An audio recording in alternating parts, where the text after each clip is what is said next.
Welcome to Caribbean Strategy Session, the go-to podcast for entrepreneurs, business leaders, and innovators. Whether you're building a startup, scaling your enterprise, or exploring opportunities in the region, we've got the insights, strategies, and success stories to inspire your journey. Join us as we dive into the world of business, Caribbean style. Now, let's get started.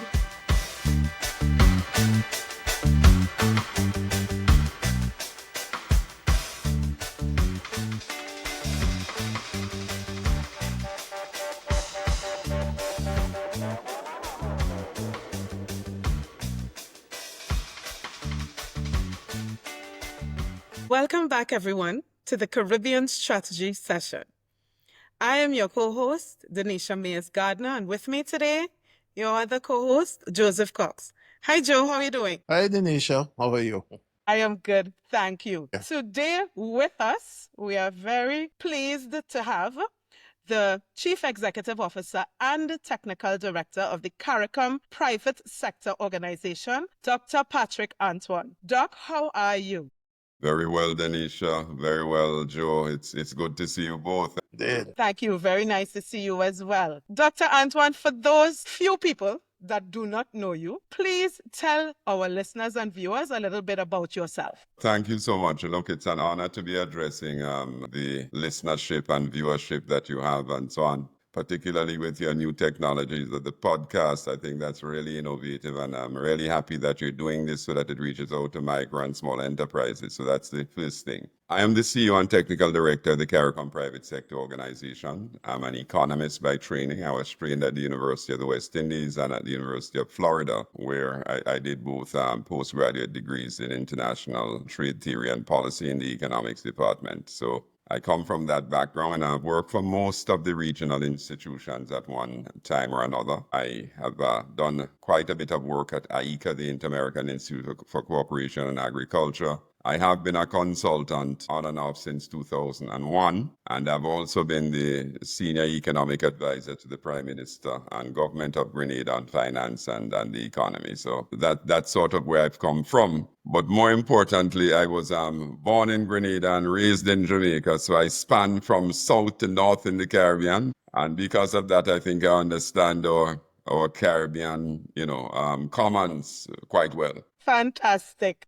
All right, Patrick. Yes, indeed. That is truly a regional background. Let me put it that way. But let me get down to some of the more issues of the day. There's this old, what was incorrectly attributed to the Chinese as saying, may you live in interesting times. But nowadays, with all the geopolitical machinations that we have been experiencing with trade, and you have immigration issues, you have other issues that have been brought to fore. How does the private sector, within this dynamic, how do you actually cope, effectively plan, and frankly strategize to move forward not just over the short, but the medium and longer term? Joe, I think there's never been as dynamic a time as you properly contextualize it for the private sector, as we now are made to engage in both within the region and also internationally. When I say within the region, I take the national economies into context there. You can well imagine, as colleagues have been telling us over the last 2 weeks, it's difficult for them even to engage in long-term pricing. It's difficult for them to engage in ordering because you're not sure whether you're going to be receiving the same pricing or what sort of your orders are going to look like. And we're soon about to start making orders for Christmas. So that these are some of the issues. But more importantly, I think at the regional level, there's a lot of concern about cost of living and inflation, and that has direct implications for wage demands. There is a clear link here between the way our population's been made to relate cost of living, not to productivity. Wage is not just the productivity, but wage is the cost of living. So that has some implications there too. There are concerns about what this will do to the general economic interactions. Tourism comes to mind. We go directly to the cost of the tourism product in the region, because the region's tourism product, which includes, by the way, in many countries, micro and small enterprise players through, the various villas and homes that are rented. What is it called, Anisha? That Airbnbs. Airbnb. Right? So it's impacting there too, not just hotels. We often forget that in many countries in the last 5 years, governments have gone on a drive to bring, citizens who previously would not have been thinking about Airbnb enterprises as a venture to bring them into the net. So that's going to have an impact there too. It's going to impact as well the way in which we're able to supply the regional markets and the way in which we're able to supply the international markets. How is this going to happen? Lots of our inputs, and we've done the work in the CPSO, about 20% of our imports in CARICOM do not originate in the United States. And I know we're drifting into another area, but I wanted to say that up front so it's top of mind. They pass through the United States. And so depending on the level of tariffs that the US impose on not just on us, but on third countries, it's going to have an impact on us as well. So there are lots of moving parts, and there's a suspension, as you know, to the Caribbean-based Economic Recovery Act. And we've been so proud about our young people, young farmers that got involved in things like the production of yellow yam in Jamaica comes to mind, really substantial progress there. Even within the context of the Caribbean-based Economic Recovery Act, it came up for special mention. But now the tariffs are going to impact even that. So it's going to impact ordinary people, ordinary livelihoods. It's going to impact and daunt the expectations of what we've been trying to do in bringing youth into farming ventures. And of course, the US is a big part of our orientation, both in terms of the diaspora, but also in terms of the way in which we export and import. So look, the private sector right now, I want to say, lives moment to moment.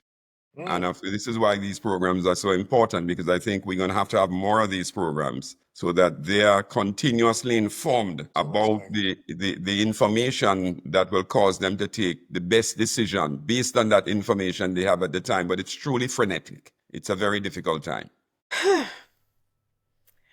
Okay, Doc. So you're painting a bit of a gloomy forecast, but I'm hopeful that it will all clear up by the end of this episode. I want to take it back a little bit, though. Tell everyone a little bit about the CPSO and its role in the regional business landscape. Well, I'm happy. This is the first time we've actually done this thing back to front. And I think it's good reason that we've done it that way, because it allows me to tell you what the CPSO is doing as a core focus to address this frenetic period that we just described at the top of your program. So I think the first thing that we do is that we support the full rollout of the CARICOM single market and economy. So if you ask what is the purpose and function of the CPSO, it's really to assist the member states in fully achieving the CARICOM single market and economy in all its dimensions. So we say in all the freedoms. So the freedom of movement of goods, persons, capital, ideas, yes, rights of establishment. And we also support, where required to, in things like functional cooperation, how the institutions cooperate. In fact, we have gladly become part of that network. The CARICOM Secretariat and heads have brought us into that. And also in the area of crime and security, again, where we brought in, and that's sort of on the Crime and Security Foundation. So that's really the objective of the CPSO, not to supplant the chambers, because it's a private sector program, but to work with them and to bring our analytical capacity to the resources that they have in assisting member states to fully achieve this objective of the CARICOM single market and economy, which continues to be an exercise that sometimes, we're concerned about in terms of time frames, that we should have fully achieved this by now, but the deadlines keep extending for the achievement of a number of the freedoms. Full freedom of movement, for instance, is one that we're concerned about. That's what we do. How do we support? So stepping back, we support on everything to do with freedom of movement of goods. If a micro or small firm has an issue with accessing another member state because of non-tariff barriers, the CPSO is there to assist. First of all, by working with the member state. And secondly, if there's no resolution, they're bringing it to the CARICOM Secretariat. And ultimately, as we've just done at the last Heads of Government meeting, bringing it to the attention of heads. And on that occasion, we wrote a special paper which identified the non-tariff barriers in the community that impacted negatively on movement of goods. On freedom of movement of labor, we have consistently stated that the private sector is 100% committed to this. That when you look across the region, there are so many pockets where there are labor shortages and skills shortages within that, not just labor, but skills. And that there is, in our view, room for all our nationals across the community. And I just want to put an injunction there in saying that we consider Haiti to be part of the Caribbean community. When it comes to Haiti, we think that we have to find ways to manage and to utilize our Haitian brothers and sisters in a way that doesn't become a charge on the national purse, on the fiscal purse. Right. But we think that these things need to be engaged. They can't be issues that we continue to sort of go around while we have tremendous resources in Suriname and Guyana and Belize that require labor and require capital, right? So let me jump to capital. In the area of capital, we've been disappointed that we haven't fully achieved the regional stock exchange that was introduced by the government of Jamaica to the heads in 1989 at the Grandans Heads of Government Conference. It's part of the Grandans Declaration, where Jamaica said, look, let's start with sort of integrating Barbados, Jamaica, and Trinidad in this network of stock exchanges. I'm speaking in a way that I think my brothers and sisters in the private sector will understand. And we started off with some, early initiatives that worked well. And then we hit upon this issue of how we settle payments in different currencies. And unfortunately, we've not been able to really compass that. We've gotten bogged down in some even sort of more pedantic type thinkings. But the objective remains, and we at the CPSO are now pushing that with the authority of heads and with their support. And we're hoping to have a study launch within 2 months. We've already selected a consulting firm that's going to help present to us models of what a regional stock exchange could look like. Before we actually settle on one, get the consensus around it so that we can start talking about building that out. That is absolutely critical for us in the Caribbean because I spoke about goods, I spoke about labor, but it lacks capital. Freedom of movement of ideas. We're disappointed that not enough patents and, other patents and trademarks are filed across our community. And we are 100% committed to a single registry, simplifying the procedures. We have so many Caribbean persons who file patents and trademarks in the United States. It's problematic in the region, and we want to see that solved. So when we talk about intellectual property and intellectual capital and movement of ideas, for us, that's really important. And a lot of these people are small, micro, medium-sized enterprises too. So that's important. Imagine a young person who has an innovation in some technology field. It's just laborious to get that done in the region and time-consuming and costly. We need to fix that. So we bring our capacity to help in this way too. So we've been working with the CARICOM framework for patents and trademarks across the community.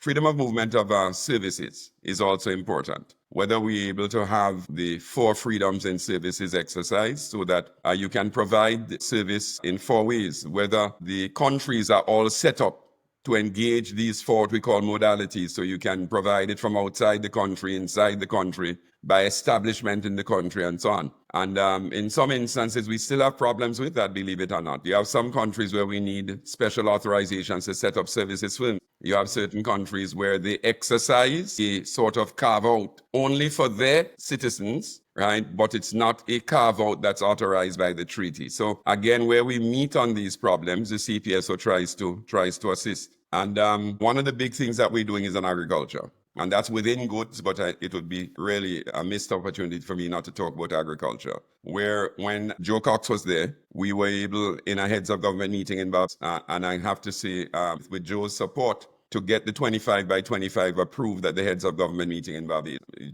I know that the whole region is aware of the facilitation we've had with Joe and his team at the CARICOM Secretariat that led not just to it being accepted and adopted by heads, but in the way that they took it up with his team in the agricultural division and really got it diffused throughout the community. So we've been doing some things there. In short, the CPSO is able to help, and we are here to help in a mirror way to the way in which I think the Secretariat and member states have been working. There, it's to mirror them and bring our capacity to bear in helping to fix these issues and to fully integrate, in so doing, to fully integrate our countries and our people in the community. Quite so, quite so, quite so. Well said, Patrick. But I want to go back to you said quite a lot, and there's a lot to unpack in that. But let me just touch on the issue of labor, because it's one of the things, and we all know this, that you have been championing, and the CPSO has been championing, has been the freedom of movement of labor across the region. But the query that discerning minds would raise would be, how free is that and how binding is that commitment within the context of what is happening in Guyana, Suriname, and to a lesser extent Trinidad and Tobago, whereby all three countries have local content legislation which seeks to prescribe. Indeed, in the Guyana case, Guyana has actual quantitative metrics that they apply to the local content. So when we're speaking about freedom of movement of labor, how does this all gel together? Yeah, so I think, to be frank, there are concerns regarding how these regimes work in a framework where you already have settled rights that were granted when countries signed on to the revised Treaty of Chaguaramas. That's clear. The concern comes with some countries wanting to proceed in a way that gives their own nationals an opportunity to benefit from economic development in their own countries, and they seek to use the regimes. And it's not just labor, but the regimes in a way that carves out certain opportunities for their people. Without pronouncing on that, the heads of government, recognizing that there were at least two sides to this issue, establish a working group to look at this matter of the sort of national content, domestic content that many countries were seeking to use to deliver to their own citizens as opposed to CARICOM nationals. This opportunity to benefit from sort of the first cream of the boil. And I use those terms directly because typically it's the oil and gas countries, right? Yes. So the working group still has to determine how it settles this. The reality of life is that there is a decided skill shortage in a number of these areas. So the point of it is that it becomes a contradiction in terms. And then when you start now, and you add to that the fact that in 2025, we're still arguing about a skill certificate, CARICOM skill certificate for people to work within the region, then of course it brings the question, how committed are people to this entire process? Or are we just being given a palliative that to say, we are the regional integration is still on the agenda, we're strong? There's a lot of work to be done on the pillar of how we deal with the freedom of movement. And I'm working backwards. I'm not dodging the question at all. There does appear to be a contradiction, particularly now where you already have signs of Dutch disease in some of the countries, which is where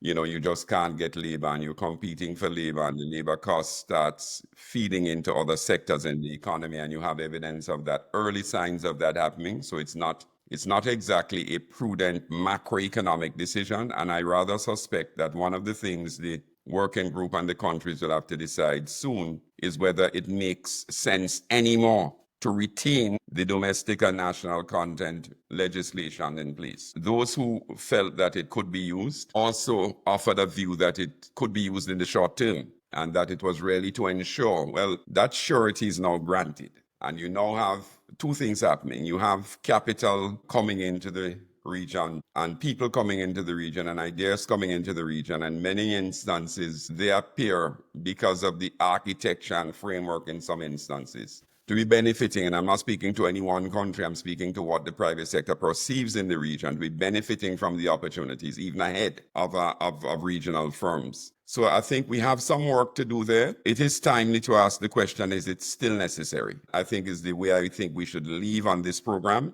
Is it still necessary? Particularly where, even in instances like Trinidad and Tobago, in the face of, creative means, and they've done it a little differently in the oil and gas sector, but the issue on freedom of movement of labor, those tethers in Trinidad remain, as it does in most of the other countries, where you have 60,000 plus documented Venezuelans working. And over the years, we have deported, and I don't apologize for saying this on your program, we have deported, 20 and 30 young men who overstay. They've not engaged in any criminality. They've simply overstayed, or in a recent example that we are involved in and assisting on, the person who had the skills certificate didn't know they had to get it, what is it called, accredited Accredited. by the domestic institution in the country. So they thought once you had the certificate from your own country and it was issued, you are good to go. And in this instance, you know, they were threatened with deportation, and we're happy to say the CPSO intervened. And we were able to work through with the authorities and get them to realize it was an error to have the young man leave, to come back so that it could be stamped now that he'd gotten it sort of accredited by the national institution. That is really the kinds of hoops that we made to jump through. This is not someone who committed a crime. This is someone with a master's degree. This is someone like many of your young people who just believe that having that was sufficient. But what they say to us is that they've backpacked through Europe and they've stopped and worked and they've had no issue. And it makes me feel badly when I hear our civilization speak in those terms about the way that we need to get this process that should have been long concluded, finally completed. And the heads, unfortunately, I know that my chairman and executive committee will be listening cautiously on this one, but the heads have kicked the can down the road on this for a little too long. It's almost become an issue for which there's no logic, as Joe Cox is saying, that can be used to defend it any longer. Labor shortages, rising costs, fallow land, abandoned farms, and now we have supply side challenges and we're still blocking. What are we blocking? What are we really blocking? You know, I too have heard some horror stories from across the region regarding persons trying to access some of these programs under the CARICOM single market and economy, especially as it relates to the free movement of people. But I'm hopeful, Doc, with the CPSO working closely in collaboration with the member states, we'll soon see some more consistency across the region and some ease of access in terms of being able to use these facilities under the CARICOM single market and economy, and that people can easier access them in a more timely manner. Now, I want to move a little bit back to something that, you know, some persons say it's being belabored, but I think it's just really current and at the forefront of a lot of businesses' minds right now, and that is the U.S. tariffs and its implications to all business, but especially to small and medium-sized businesses. You mentioned quite rightly so Christmas and Christmas orders that are soon coming. Is there anything that the CPSO is doing in particular to coordinate with the member states regarding some kind of regional response to the tariffs? Anything that you would like to share with our viewers and listeners? So, I'm happy to say that the collaboration with the CARICOM Secretariat on this one's been strong, really, really strong. We had a regional meeting, where we did an assessment of what the America First policy was doing to the region, and a big part of that was, of course, the analysis of the tariffs. On that occasion, the CPSO had the opportunity to present the first phase of our analytical work, which we've done for all the countries. And what we did there is that we identified the sectors that would be most impacted and the countries that would be most impacted. And we were able to show in the work that we were doing there why it was important for us, not just because of the originating product from the United States, the things that they made, but all of the things going into the things that they made. And let me give you a good example, which I think the meeting was a little surprised at. I think it was known, but just thinking through it, because we are under such attack from all sides, they hadn't thought through these elements. There are some products that we import for which the elements, what we call the intermediate input, just use inputs, cross the US border 6 and 7 times. Sometimes, right. Right? So you're talking about 6 or 7 times having the tariff applied. So it's not just, it's at 10% as in our case, which is the lower threshold or the lowest threshold. It is recognizing that this can have major, right, implications for the cost of including raw materials that we import. So many of the elements of the special fertilizers that we import in CARICOM come through the US, but they are not all originating in the US. In fact, some of them actually come from us. We send it to them, UAN, ammonium, urea, nitrate, and other things, and they do what they have to do and send it back to us. And so they also take other components from other places into that, including packaging and other things. So it's going to have some impacts that we got the meeting to agree that we needed to do a lot more work on. So countries left with one, what were the impacted products? And of course, what came out of that work is that agriculture is most impacted, unfortunately. That agriculture is going to be most impacted. The US is like, we used to say sometimes just like a big supermarket, at one point or another, because of the logistic and supply chains, it passes through. It's either sort of fulfilled there with big fulfillment centers, and then from there it's broken down into other shipments to other parts of the hemisphere. And so what we were able to show is at that time there were differential tariffs for all the countries, what this would look like for some of the specific case studies that we did. So yes, we did a lot of work there, and I dare say we're leading on the analytical work for the region with the support of our colleagues from CARICOM Secretariat. It's truly a collaborative effort, and there's some components they're going to be handling, such as doing deeper case studies of this. The second bit of work that we've just completed, in fact, we only presented it to our executive committee yesterday, is that we've actually looked at what the revenue impacts would be in terms of market share loss and in terms of export value loss. And of course, to do that, we have to run a number of models, because there is something called a demand curve. When the price goes up, the quantity falls, but it differs for each product. And we've had to use some very strong analytical models to show what the differential impact would be by product, by sector, and by country. So we did it for 1,060 something, we want to say sectors, for 19 countries, not just the CSME countries, but also the Bahamas and the associate member states. Right? And we now have a metric of what that will mean in terms of loss of export value. We have a metric of what that will mean for the tariff revenue that the US will benefit from. And we went on to look at, though we have not published and we don't intend to publish that yet, what this could potentially do, follow me, to our ability to continue purchasing the same level of goods from the United States. In short, when you take $100 away from the same young man I spoke about who is producing yellow yam, when he's making that money, the first thing he looks at doing, whether we like it or not, is that he looks at making himself nice. He buys some consumables, even if he saves part of it. And those consumables typically in our hemisphere comes from the United States. And of course, his inability to do that, because there is no substitute for that revenue easily in the short run, means that he can't buy those consumables anymore. So it's often not recognized by us, but it's recognized by the conglomerates and the multinational firms that if you hurt the spending power in CARICOM, you're going to hurt the ability to buy from us. So we've also run some models around that, and we're not publishing this yet. And of course, all of what I'm saying to you is to give you an early, perhaps the earliest indication. It was only approved last night. We're going to pass this to heads of government first before it's disseminated across the region. But the good news is that we now have